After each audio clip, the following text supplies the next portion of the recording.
Hey guys, this is Plugged In with Spike Leo. We have special guest today, Simba Mak. Yeah. How you doing, man? Good, bro.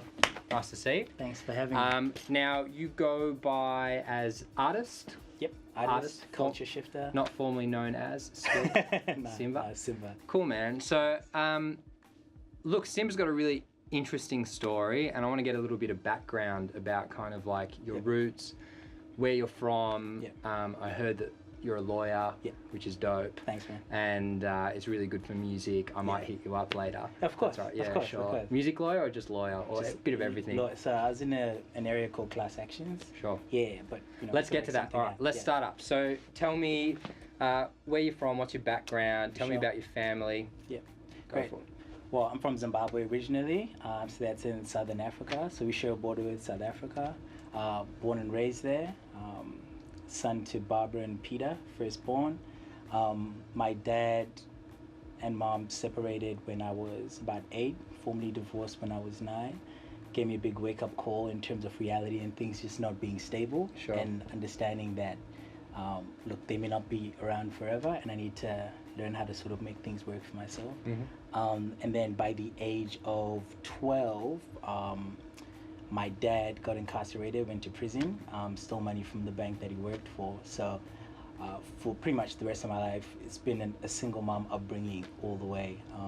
And even that's just opened my eyes to just the power of just women and just respecting that a lot. And my mom she worked so hard just to get us through school, got us through the best schools back in Africa. You can imagine it's a patriarchal society, you know, so it's male dominant. So for a single mom to raise 3 kids on her own, that was pretty hectic, man. And she just sacrificed so much. So by the time I was 17, we're trying to work out what I would do. So whether I'd stay in Zim and help mom out, or whether I'd go overseas and try and get a job after getting a formal education and send money back home. Because at that time in Zim, the political situation was pretty bad, and it affected the socioeconomic statuses of everybody. The dollar was pretty much depleted, and it started to use the US dollar unofficially as our main currency. So things were really bad. So a lot of parents were pretty much in a situation where we had this incredible inflation rate, and you know, you pay like millions of dollars for a loaf of bread, Zim dollars for a loaf of bread. It was just untenable. So parents were in a tough position as to whether or not they just put their kids on a plane and send them overseas and just wish you the best, or leave you stranded in Zim. So I was one of those kids who my mom, she sold her car to pay for my plane ticket to come to Australia. So she sent you here by yourself? Yeah. So even the way I got here was crazy. So I told my mom I want to go to Australia to study. And she's like, son, we don't have money. I was like, I know, but let me try something out. So I wrote a letter to 10 businessmen back home, try and get a sponsor. So I went to see like 9 of them, and they all turned me down. And some of them had kids overseas, and they're like, look, we're struggling to get our kids through school. There's no way anyone's going to be able to pay for an additional person. You know, this is too expensive. Yeah. So the last guy I went to see had me in his office sitting in reception for 2 hours, right? And eventually called me in and said, look, what do you want? And I said, look, this is my situation. I'm trying to help my mom out, help my brothers get through school, but I need someone to give me a shot, and I need to go overseas to really try and, you know, make something in my life.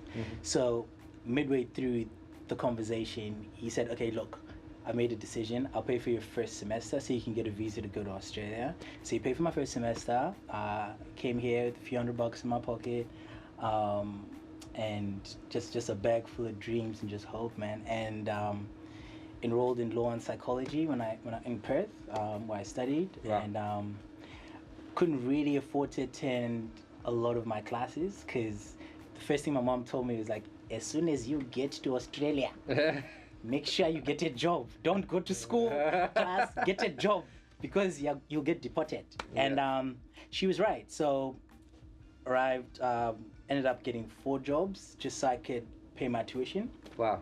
Because after my first semester, the sponsor said, look, I can't afford it anymore. So it was either I got deported or I found a way to sort of raise money. Hustle, yeah, pretty much. And so that's what I did. So I worked, so during the day I'd work at the Burswood Hotel and Casino, which is now called the Crown in Perth. So I did like housekeeping, so cleaning rooms, toilets, that kind of stuff.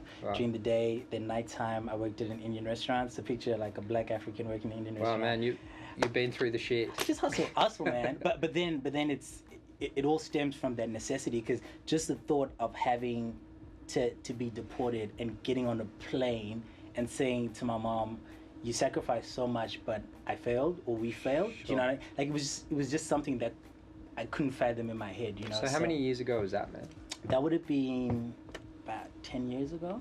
Wow. Yeah, 10 years ago. And have you've been back since then to visit? Yeah. So when I was studying, I couldn't afford to, but as soon as I finished and started working full time, yeah, I could go back. Sure. Now that feels like something we can talk about for ages, and unfortunately we don't have ages in the interview, but Sure.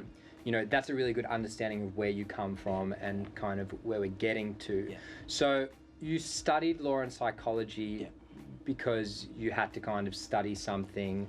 Obviously the idea of getting a job that's going to make, you know, a decent return of investment, Yeah, I guess. absolutely, yeah. You're kind of investing in yourself. But at what point did you get to a position where you're like, you know what, I'm passionate about music? Like, what's your musical background? Yeah, I mean, did your absolutely. mum bring you up with Zimbabwe tunes, Yeah. or? Yeah, well, it was a range of stuff. So it was just like a household full of different types of music. So my parents naturally would prefer like the traditional Zim music, you know. So guys like Oliver Mtubuzi, Thomas Mapfumo, and then I grew up listening to the likes of, you know, Michael Jackson, you know, MC Hammer, you know, Sure. like way back. But at the same time, I listened to country music like Dolly Parton, you know what I mean? Wow. Kenny Rogers, you know. And then I had an older sister, my stepsister, and she was into like soul and R&B. So I always wanted to be a grown-up when I was a kid. So she listened to stuff like Boyz II Men, and I thought that's what grown-ups listen to. So I got into a lot of like soul, R&B, you know, New Edition, all that kind of stuff, Usher, and I think that sort of lent itself a lot to my appreciation and understanding of music from an emotive standpoint. Sure. So even as a rapper, a lot of my stuff sort of relates to a lot of feeling. Yeah. And I love my audience to feel something. As much as my lyrics are very much intellectually based, but I want you to feel something. So that was pretty Sure. much it. Yeah. I mean, we had a chat briefly before, like our interview within an interview, Inception, Yeah. and we were talking about the idea of emotion and how music, you know, for me, music is emotion. Yeah. If it doesn't have that emotive feeling coming through, it doesn't Yeah. really connect, and that's what we are as humans. We're connecting Absolutely. with everything, hopefully. Yeah. So what's the plan, man? Like, what type of stuff do you enjoy writing about? Like, who are your inspirations? Okay. And where do you want to take your music? Okay. So we'll start with the inspirations part. Like I said, it's a wide range. So from Usher, Dolly Parton to gospel music. I love gospel music. There's a guy called Lecrae. You should check him out. He's I know crazy. Lecrae. You know Lecrae? Yeah, so the whole he's nuts. crew. The whole crew. Yeah. So they're nuts. Anthony you know? Mineo. There you go, all Anthony those- Mineo. Exactly. Anthony. So guys like that. You know, and then there's this Afrobeat component as well, and there's this, like I was telling you before, there's Yeah. like this new resurgence of like this new Afro pop culture Sure. that's just taking over the world at the moment. So guys like, you know, Wizkid, Davido, you know, D'banj, you know, crazy stuff like that. So in terms of influences, that's them. Lyrically, I'm looking at guys like Nas, Kanye.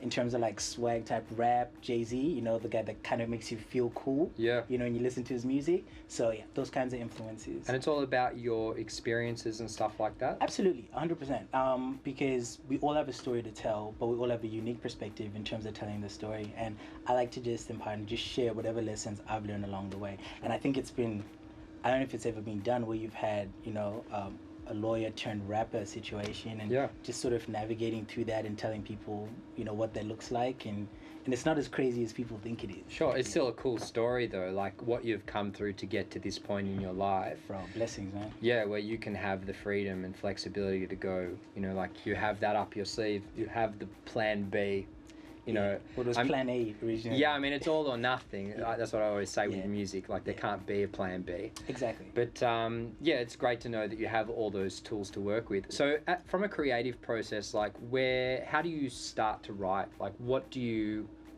I know who your inspiration is, but where do you get the inspiration from? Like when you sit down with a pen and paper, Yeah. what are you thinking about? Do you have like a ritual or a routine before you start writing? Is there a certain place where it makes you feel more creative that you start your craft? Well, passion's always a big thing, but if you just have passion without purpose, you've got nothing.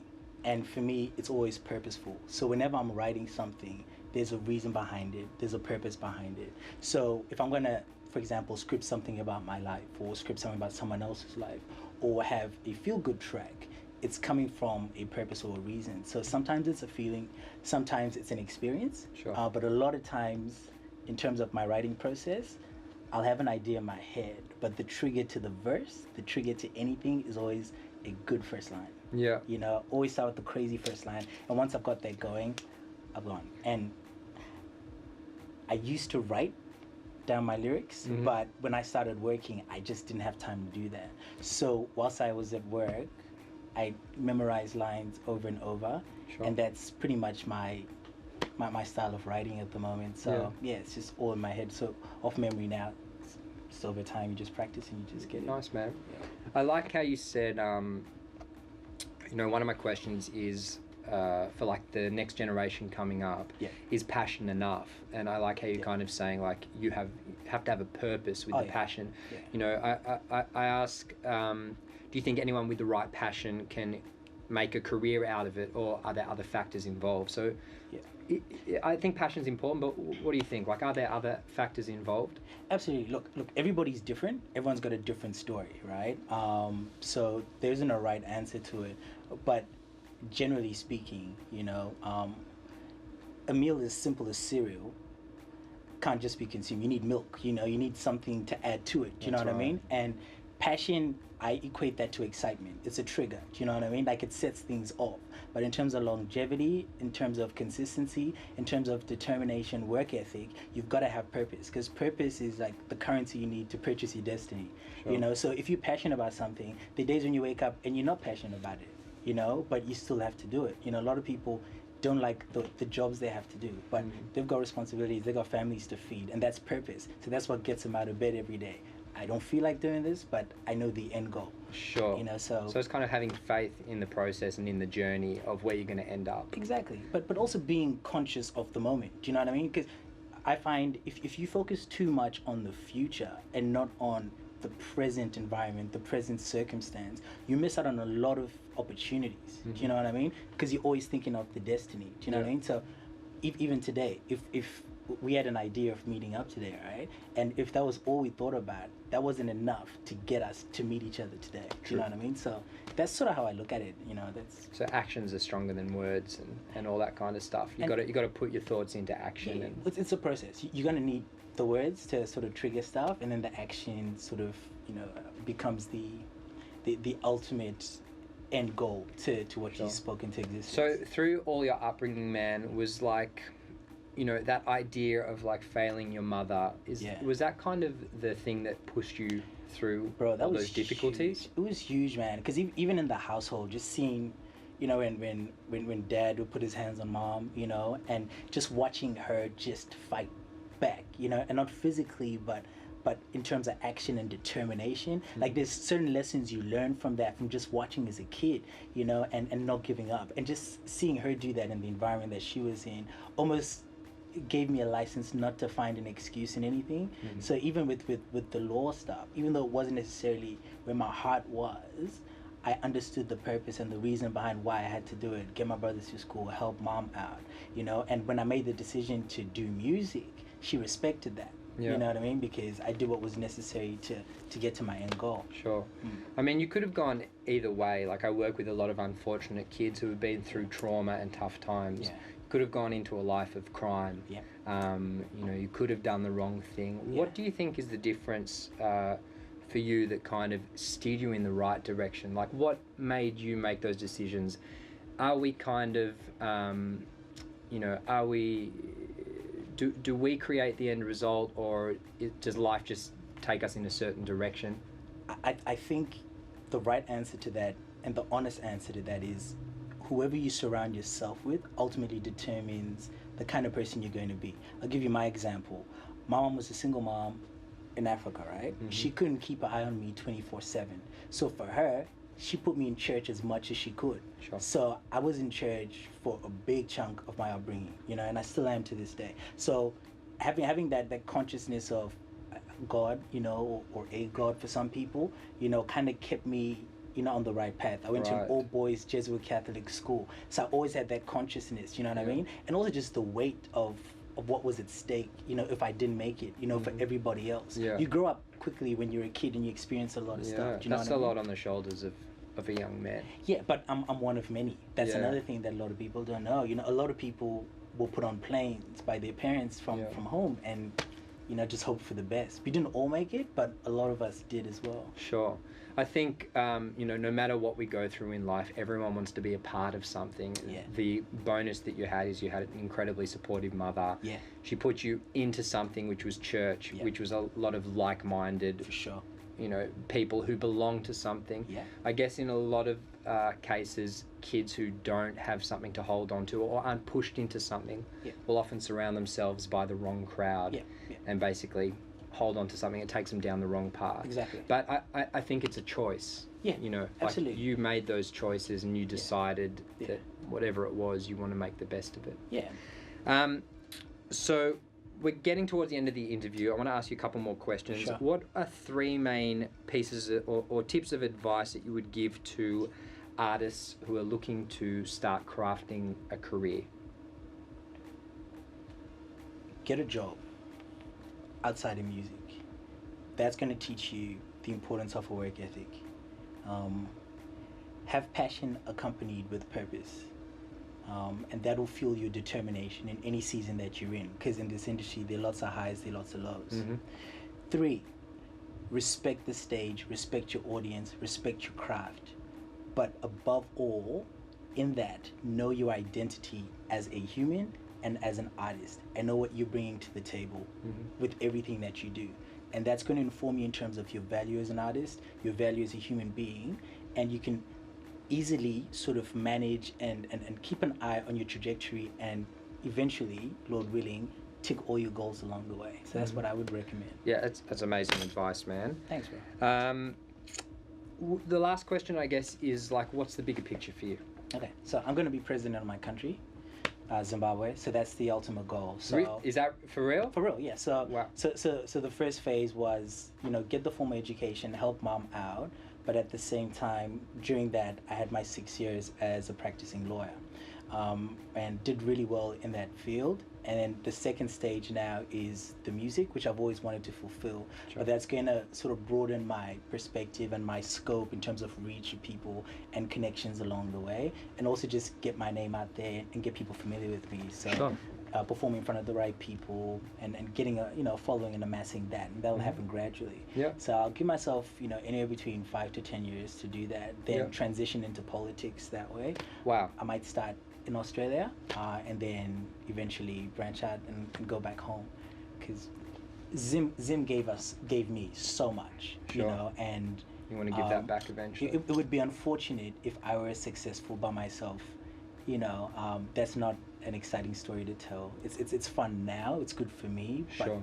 there's a bigger picture to it all, and why not let everybody benefit, even if it's a little bit from what I've been through, you Yeah. know, and I've got a lot of friends as well that are doing really, really well in the corporate field, music as well, who are just willing to jump on the bandwagon and just help out and just make Zimbabwe a better place as well as Australia and the world. So Sure. yeah. Have you that's the told your vision. mum that you want to be the president That's of the Zim? only reason she's letting me do music right now. That's the only reason. So in a few years' time, when we look back at this interview, I can officially say I sat with the president of Zimbabwe. Absolutely, and I'm not That's joking. dope. I'm not joking. I believe you, man. I believe yeah, you. I'm adamant about it. So you even check out, even with my music, you'll tell it's so deliberate because it's not your run-of-the-mill hip-hop, because I'm thinking 20, 30 years from now, how's that going to affect my campaign if someone digs up my music? Sure. Like, did it show that I had a vision? Did it show I had a plan? And will it still instill a lot of faith in people when they listen to it and say, Well, Rage Against the Machine were all political, man. boom, Yeah. boom. But I'm not necessarily I'm more inspirational than I am political. You're thinking about your lyrics and how they could affect you later in Absolutely. life. Yeah, But that's it's amazing. got to be smart, man. Like hip hop is an intellectual art. I just want to get that out there to everybody. You've got a lawyer who chose to rap. I could have done anything.